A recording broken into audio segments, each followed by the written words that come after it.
Hey, what's up, everybody? This is going to be a classic review with my brother. We're actually going to go back to 1991 and review the Red Hot Chili Peppers Blood, Sugar, Sex, Magic album. This one of the best rock albums of all time. And we're going to talk about it. And, this was a life-changing album for you. When you saw Under the Bridge, the video, your taste in music kind of changed. I remember at the time you were listening to the Chronic and all that stuff, a lot of rap music, and your taste definitely changed around that time. Absolutely. Yeah, no, I'm a big Red Hot Chili Pepper fan. I got a Chili Pepper tattoo on my left arm. I wear a Chili Pepper shirt probably 2 or 3 days out of the week at least. And my own musical, project is very influenced by their music.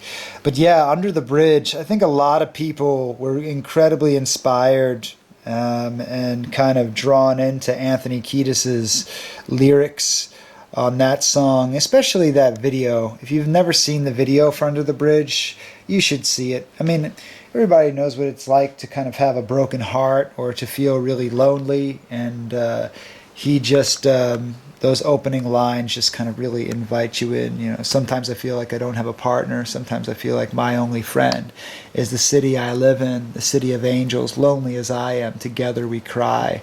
They just, it was such a big thing for me to hear those words, because I was a 12-year-old kid and I was just feeling really, really isolated, and that just made me feel like somebody knew what I was going through. I think there's an incredible amount of empathy in those lyrics, and you learn a little bit about the history behind the band, the album, then that song in particular. That was the second single off the album.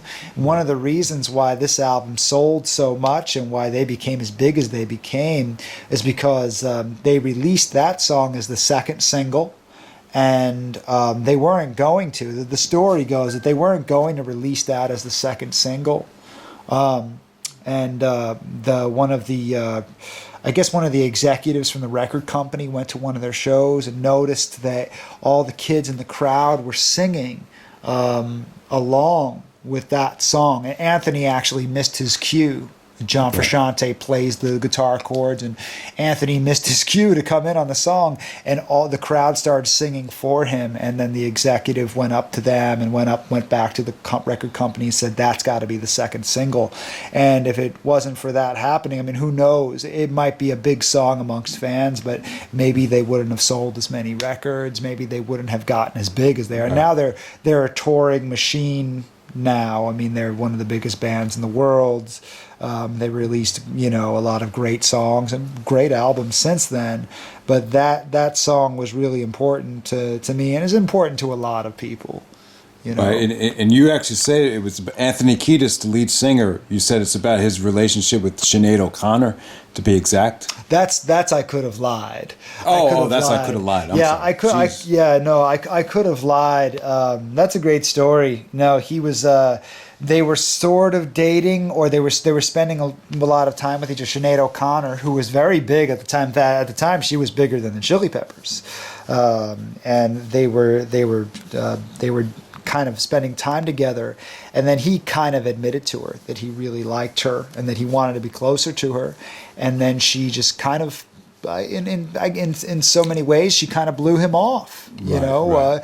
She stopped seeing him. She started ignoring him.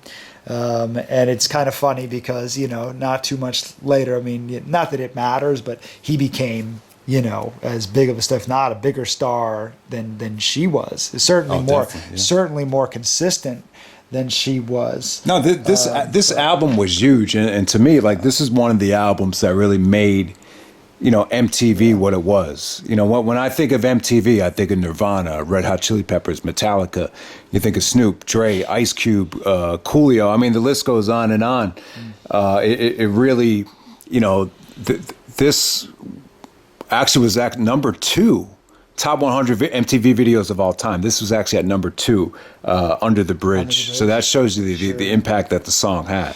It really did, and it's great. It's wonderful because unlike, a lot of the records that came out later from them and from other bands, usually a lot of bands started putting their hit song, like the song was supposed to be a hit, like within the first like 3 to 5 tracks. Under the Bridge is track 11. Track 11, yeah. And so there's all this really cool stuff that they do on the record before they even get to Under the Bridge. Under the Bridge is, even though it's not quite in the middle, it almost acts as this kind of middle point, this very intimate middle point for this album. That's great. You can't. I mean, there's so much that's been said about this album. The best thing you can do is go out and watch a doc. You should watch. There's a documentary called Funky Monks, which is also also a song on the record, track 4 on the record, which basically shows how they recorded, working with Rick Rubin for the first time. This was when Rick Rubin. I mean, he was pretty well known, but he. So Rick Rubin was the executive producer. He was the producer. The producer. Okay. And if it wasn't for him, this album wouldn't be the same. I mean, they recorded in an old Hollywood mansion that was kind of rumored to be haunted. I don't know if that's true or not, but 3 of the guys actually slept in this mansion during most of the recording process, and you could hear the drums on the album, especially for you like recording aficionados. If you don't know, the drums are great because they sound really big and very wide because they recorded in this mansion. They had these really high ceilings, so the drums just sound so big and grand. Yeah, right. And it kind of has like an echo to it. Yeah, a reverb. I think reverb is a better word. The reverb of those drums is just so crisp and so big. Actually, it's bigger. I think if you listen to, say, like Californication and By the Way, the drums are a little bit more contained. Whereas on this, the drums, they kind of let the drums really breathe. Right. So from a percussion that's Chad Smith, the drummer, right? Chad Smith, yeah. Right. And he's great. He's great on this. Everybody's great on. I think that's the thing. This is their coming out party. Right. Man. John Frusciante is the lead guitarist. Flea is the bass player. Mm-hmm. And it's funny. Like I would say, Flea probably became the biggest star from the Chili Peppers. You know what? Probably the most marketable. He's at the Laker games. MTV always used to reference Flea. Sure. But Anthony Kiedis is a big star in his own right. I guess you give Anthony. I give Anthony the nod. If you're talking about celebrity, they both are. Yeah. Anybody who's been in the Chili Peppers is a celebrity because Navarro, their music is everywhere. But Flea, the reason why Flea's such a good human being, he's such a wonderful guy. If you watch any of his interviews, especially nowadays, because I don't really think he does drugs anymore, or drinks a whole lot. You could tell back in the day he looked like he had a few beers or he smoked some weed or whatever it was, and now it just seems like he's like, on the interviews, he's such a professional. He's so, he's a beautiful dude. He's just a beautiful human being, and he's incredibly inspiring. He's got a great message. He's got the Silver Lake, I think it's called the Silver Lake Conservatory of Music out in L.A., where they teach kids music. So he spearheads a lot of really wonderful things for kids and for music in the L.A. community. And he's just got a great big heart, and just watch any interview with him. I had no idea. Wonderful, wonderful guy. No, this album is when we were just listening to it. There's so much to this album. I don't even know where to start with it. Now, when you say Rick Rubin was a producer, it's different in rock music because the producer doesn't have anything to do with the actual instruments. He's just kind of coaching them on maybe the hooks and the way it should sound. I think coaching's a bit different. Coaching's a good word for it, because what Rick Rubin does, and you see this in the Funky Monks documentary, and that's why a producer can be so important for a band, especially a band like the Peppers, who, if you listen to their albums in the 80s, you could tell they were really wild men. They had producers in there, but they kind of ran their own farm. They did their own thing. Rick Rubin was kind of able to kind of get, what's great about him, especially in the 90s, is he was able to he was such a great listener. He listened to what the musicians really brought naturally to the table, and he was able to take that and say, okay, let's do something new with it. I want you to be you and be as authentic as you can be in your role, but let's do something really, really new and groundbreaking with it. And that's why this album is timeless. If you listen to these songs, he really tapped into those funk roots. Yeah. But in this alternative rock era where he was able to make them sound really fresh and really original. I think if you listen to songs like Power of Equality, If You Had to Ask, Funky Monks, Mellowship and Slinky B Major, if you're into those, like the real funky, Chili Pepper songs, those songs will really give you those real funk roots. But at the same time, Rick Rubin, wanting to be a very successful producer, sell lots of records. He also tapped into what was popular at the time. So songs like Suck My Kiss, songs like Give It Away, even songs like, I would say, My Lovely Man had more of that rock, alternative pop rock of the time, that was kind of coming up and getting big with people. And he kind of tapped into that as well. So I think there's something for everybody, And then you have those folk songs that you and I love the most. Breaking the Girl. I shouldn't say folks, but they definitely, I feel like they're a little more folk inspired. Breaking the Girl, I Could Have Lied, Under the Bridge.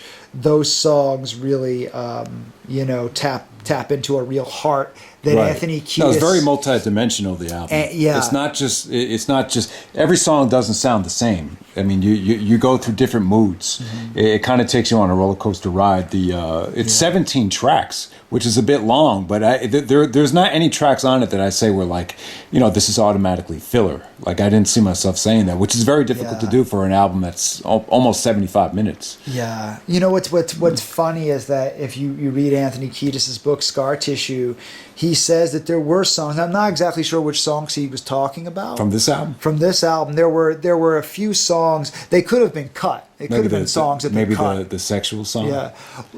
Maybe. I don't know, because he said that there were some songs that he felt like he and Rick Rubin and the guys were trying to really produce to be more poppy. Maybe Give It Away. And that he didn't like those. He really didn't like those songs, having to try, but he says he did it anyway. I mean, I love Give It Away, and I think it kind of ushered in like a lot of the attitude that we saw in the early 90s, like a track like that. He kind of blended rap and rock together. But I could see people from like different eras saying like, what the fuck is this shit? Sure. Like, with Give It Away. No. Especially the way he starts at rapping. What to give it to your mama? Right. Like, what are you going to give to my mama? No, dude, I think you have to give them a lot of credit, because that was kind of groundbreaking at the time. Another band that was also kind of, I think they had a similar vibe. I think they were a little heavier than the Chili Peppers. Was a band called Faith No More, and they had a song called Epic, where it almost sounds like he's kind of emulating Anthony Kiedis a little bit. That's a badass song, and it's not as big as Give It Away. But you still hear it on a lot of K-rock, a lot of classic rock and alternative rock radio.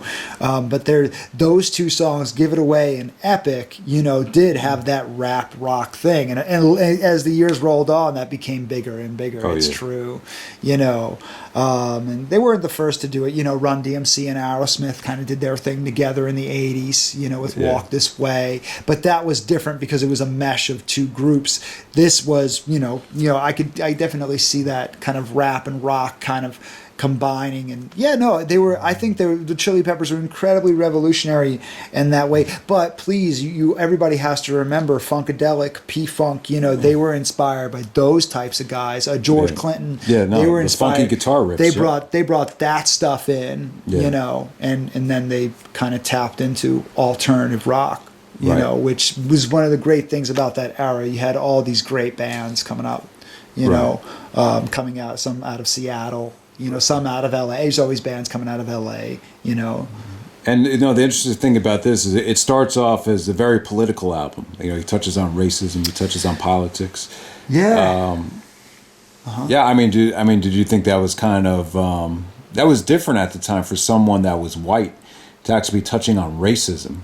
Like how did that happen? That is that's a that's a really good point. When we were listening back to it, I think for I don't know the first time ever, but I realized it's more political than you realize. And Public Enemy was that's Spike Lee's group. They probably are the most political rap group from the '80s. Sure. And he mentioned he kind of references them too.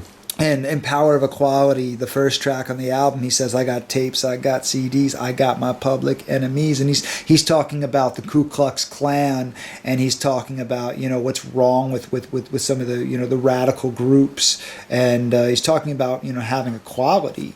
Even a song like Apache Rose Peacock, which that's track 13, is one of my favorite songs on the album. I laugh at it every time. I love it.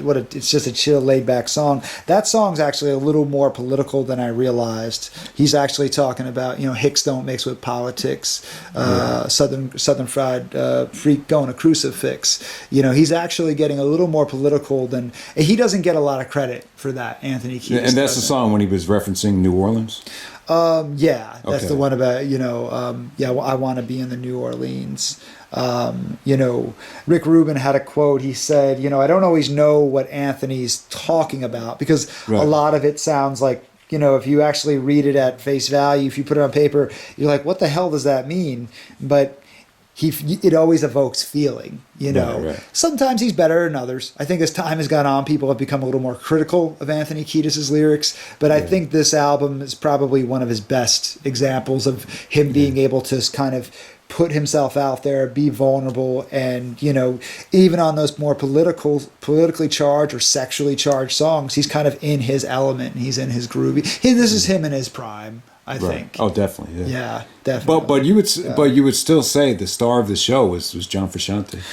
I think some of his guitar work was just, especially in I Could Have Lied. I don't think I've ever heard anything like that. It really he really stood out here, and you could tell like Blood Sugar Sex Magic, Californication. Those two albums sound so much better than like Mother's Milk and One Hot Minute. Like from what I've heard, like someone that's not like a diehard fan. Sure. Yeah. No. You're absolutely right. He's such an incredibly dynamic guitar player. I would say he sounds a lot more satisfying than a guy like Dave Navarro. Like Navarro's work on One Hot Minute, I mean, I guess you could classify it as a bit bland compared to Frusciante's best stuff from those two albums. Yeah. Like songs like Parallel Universe and then I Could Have Lied. It, like they just give you like that orgasmic feeling that I don't think you really got that from some of the other albums when he was missing or when he was going through his problems. Sure. No, I think that the best. So because we're talking about Blood Sugar Sex Magic, if you want to look at John Frusciante, the first thing you need to understand is with Blood Sugar Sex Magic, that he was so young. He couldn't have been older than 26 or 27 when he did this album. All right. The other guys were probably in their early to mid 30s, so because he was the young guy in the band, and this they had been around since 1984, so they were getting older. They were getting a little older. But this is like their first major album signed to a major label, like Warner Brothers.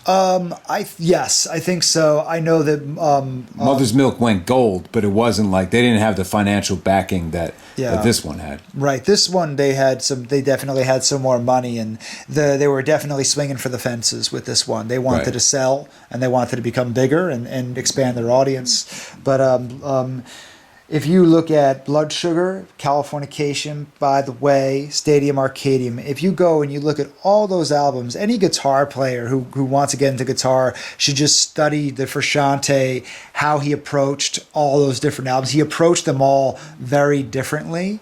And with this one, he's one of my favorite thing about Frusciante is he's definitely more of a minimalist, unlike the guitarists that came in the 80s, the era that they were still coming out of at this time, where the guitarists were just these big, bold, I'm going to, just put a lot of power and a lot of force into it and have these amazing guitar solos. He was much more of a minimalist, actually, in terms of what he actually played, but the sound. He put a lot of thought into how the guitar sounded on each track, for each part. And if you watch that Funky Monks documentary, one of the last days that they're in the mansion before they leave, on the floor you could see all these different pedals, all these different wires and cables and pedals all over the place, because he said you can see this young guy, very young, very naive, but kind of genius young man, looking at the camera, going with his hand on his head, going, I've never been a part of something like this. I learned a lot, and you could tell like it was a big undertaking for him to do this album. He learned an incredible amount just by playing guitar on this album and having to write guitar for this album. Why did he leave the band again? The first time, there's a lot of reasons for that. It was a lot for him. He did not expect. And that's a really interesting story. And there's a lot of shit on YouTube about it.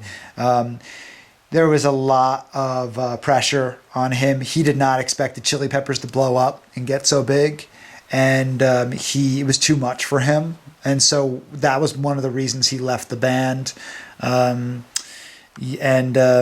It was right. It was the right time for him to leave. Then he got into heroin, and he got into heroin really hardcore. He ended up losing all of his teeth because he got that much into heroin. He had to get all his teeth replaced later on, and it was really, that's why he left. The success was too much. He thought they were just going to be playing clubs, maybe go on a tour and play like small arenas, small venues. He didn't expect to be playing these giant shows, and he and Anthony really butted heads, and they stopped talking to each other, and he drifted apart from the band. It's not for everybody though. Yeah, like until you actually get out there and there's not whatever 45 million people or 45,000 people waiting to see you. It could be intimidating, and it's the same thing with playing for the Yankees. That's why you're seeing a lot of guys that they trade for can't handle it. And I think that it's kind of in the same boat. Yeah, no, that's a lot of pressure on a young man, on a young person, on anybody. And I think Anthony and Flea and I don't know about Chad, but Anthony and Flea, I think were ready for that. So you think they wanted it more than he did? I think they kind of knew what they wanted. They were older. They had played those small venues. They had played the strip clubs, and they had played like they were ready to grow, expand. And I think Frusciante was still a young man, and he still wasn't ready for that. Level of it. Right. It takes a certain level of maturity and hard work and hustle to be at that level. Like if he had stayed with the band, the expectations for One Hot Minute would have been, way too high. Oh yeah, I think so. And here's an album that they're probably expecting to sell, almost 1 million copies in the first week. And sure. That's a lot of pressure. And you know what? It's amazing because if you're a Chili Pepper fan now, you have to look back and you actually appreciate One Hot Minute because it's this different, almost grungy Chili Pepper album because that was the middle of the grunge era. What band did Dave Navarro come from? Jane's Addiction. Oh, okay. A band called Jane's Addiction, which I know very little about. And the money was too good to pass up, so he just joined the band. I don't know if that's a story, but I'm sure there was money involved, and he just. Well, yeah, this is the follow up to one of the most anticipated albums ever. If you're a Chili Pepper fan, you have to look back and almost look at it as a blessing in disguise because you have this very different album as opposed to trying to follow up Blood Sugar, which they spent a year trying to do One Hot Minute, and it still went platinum, but it didn't sell as much. It didn't do as well. It certainly isn't as timeless or as iconic. But if you have to look back and really appreciate it, because when Frusciante came back for Californication, anytime you ask me or other like friends I have who are Chili Pepper fans, everybody's like, ooh, I can't really figure out whether I like Blood Sugar or Californication more, because Californication is, in my opinion, it's just as good for a completely different reason, because it's a very different album. Right. And then Frusciante, like I said, when he came out of that mid 90s era where he was addicted and he developed himself as a musician, he came back a very different person, almost tortured, somber, tragic kind of guitar player, and then he grew even more from there. And so it's a lot of fun to go back and listen to how dynamic the band had become and how much variety that they've kind of given you throughout their catalog.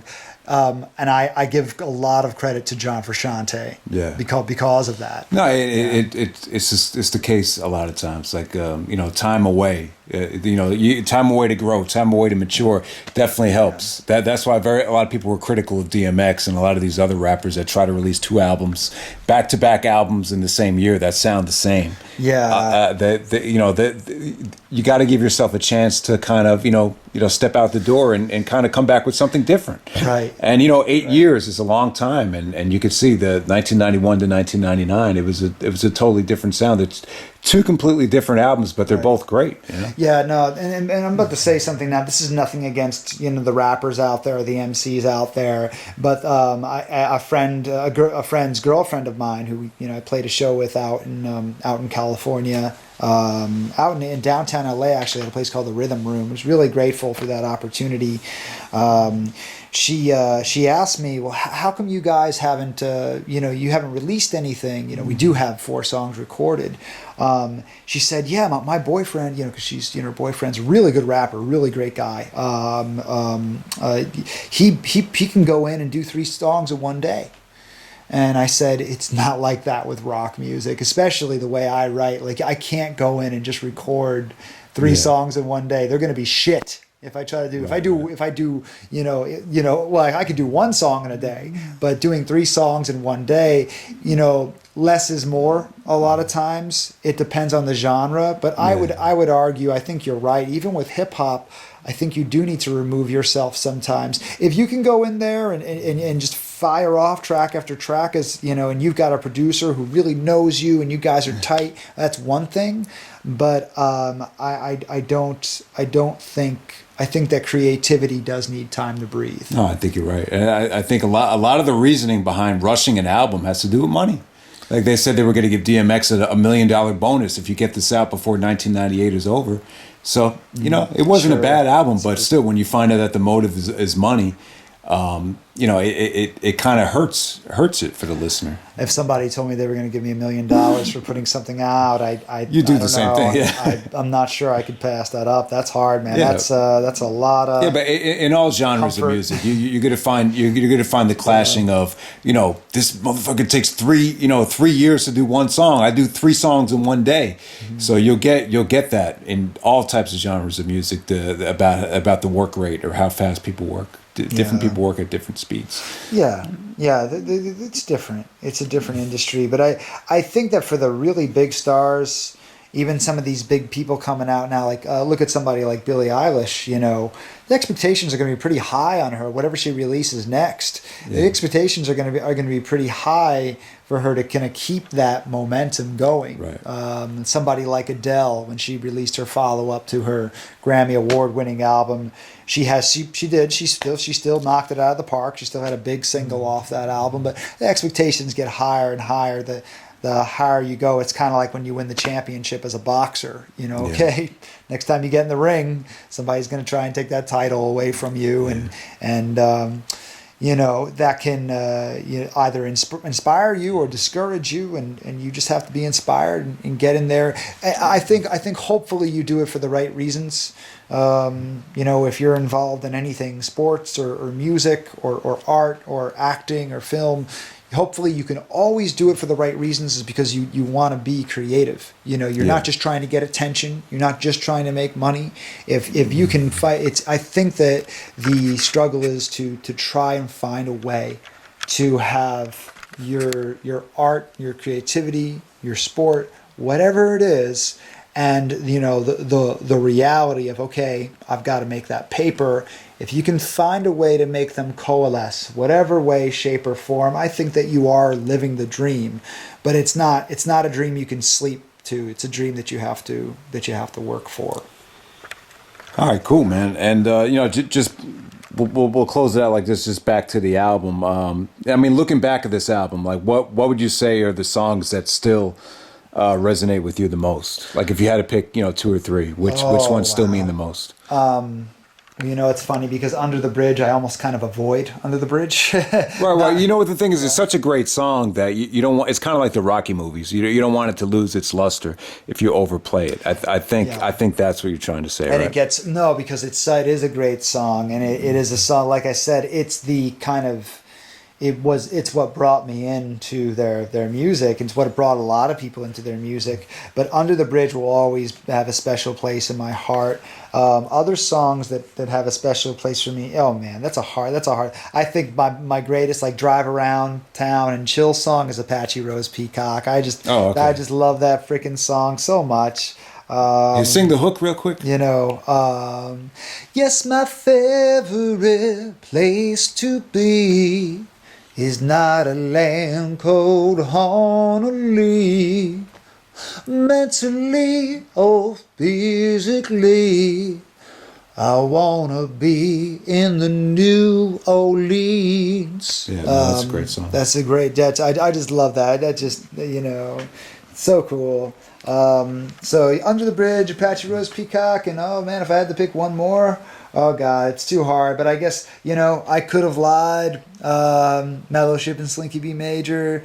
When I'm in the mood for it, Funky Monks is also when I'm driving around. Oh yeah, Funky Monks is good. So that's a tough one. It's one of those albums, man. I think that there's something for everybody, and it's one of those albums I think I've burned because I'm a CD guy. I always put CDs in my car. I think I've burned this thing like 15 times. I always lose my 15 times because I lose my CDs. Yeah, that must be a record. I'm not even exaggerating. Yeah. So 90s kiddo. But yeah, man, this is a great album, and I kind of feel bad. Like I feel like I feel like I need even more time to sit with this album, even though I've been listening to this for like the past 20 years. I just never really got into every single track. There's a few tracks. I Could Have Lied, Power of Equality, Give It Away, Under the Bridge, even Breaking the Girl. A lot of these tracks I do know, but I wish I could have had more time to sit with some of the lesser known tracks, because this is, this is it definitely still holds up, and I would definitely go back to this a lot. Yeah. As time goes on, I think it's a great album, and I'm glad we reviewed it. Yeah, me too. It's probably my favorite like non-hip hop album of all time. Yeah, it's timeless for the lyrics, for the percussion, the way they use the percussion, and also listen for some other cool things. Breaking the Girls they've got some woodwinds that they use on that. Oh yeah. If you during the hook, yeah. Really listen, because going back to Frusciante, he does a lot of really cool things. And don't forget, oh my God, Flea, the real backbone of the band, Flea. So like another great thing, anybody who's into music, especially if you're in a band. Sometimes you get into these bands of like 4 or 5 people. You've got to remember they're really a 3-piece without Anthony. And there are a lot of parts where it's just guitar, bass, and drums. And, having grown up a little bit with heavy metal, there was always like an emphasis, you got to have another guitar. That's not true. Right. 3 people can make a lot of noise. And Flea just holds it down, and especially when there's a guitar solo, Flea holds it down. He's amazing. And one more thing I wanted to say was you can find an instrumental version of the album on YouTube.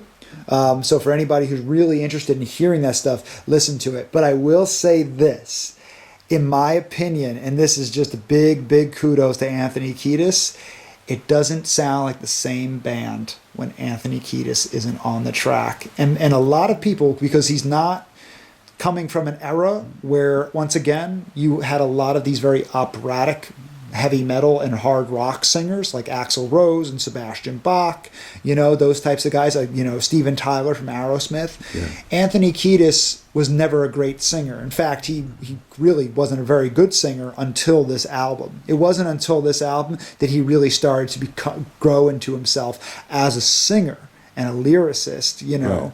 And if you take his vocal track off the album, it'll be interesting for the musicians out there. Yeah. But you'll also go, oh man, it's not the Chili Peppers. Without Anthony Kiedis, it's not the Chili Peppers. It makes you realize how important he is. And it's funny, and there's actually been some great albums that have sounded better once you take out the acapella or take out the vocals and it's just instrumental. There have been albums that sounded better without the vocals. True. So that does say a lot about Anthony Kiedis. Who knows if you're like if you're like my friend who lives in Rochester and you hate Anthony, like he hates the Chili Peppers. I don't know. He's a cynic. Some people don't like him. Maybe you'll like it better without Anthony's vocals. Some people aren't high on his vocals. I just personally think that it's not the same band without his. Definitely. Yeah, I mean, I could see some people not liking his vocals because maybe they're a bit too up tempo for some of the older guys. Mm-hmm. But there's one song that I wish was on here, and that's that Wayne's World song. I think I thought the way he came on that track was incredible. His energy. I just kind of wish they put that on here. And even Soul to Squeeze, that's another great song that you said they recorded that got cut from this album. I think that's probably almost as good as anything on this album. I think they either recorded it for the album and for some reason it didn't make the cut. But you know what it was back in those days. The kind of money you would get for a soundtrack was incredible. So they probably would get 4 or 5 times more if they sold it to the motion picture company. I'm sure there was some, because they know how to make money. I'm sure there were some guys there who were like, let's save this for something else. Yeah. And Soul to Squeeze and Under the Bridge have a similar kind of vibe. They're very different songs, but they have a similar feel. So maybe they want to, let's pick one for the record and then save one for later. Yeah. So who knows? I could see the record company coming in and saying, let's. Plus, 91 and 95, that's a pretty big gap. So it kind of left them with more stuff to do. Exactly. Right 90s. in between those two records. Yeah. True. Yeah, man. Yeah. Thank you.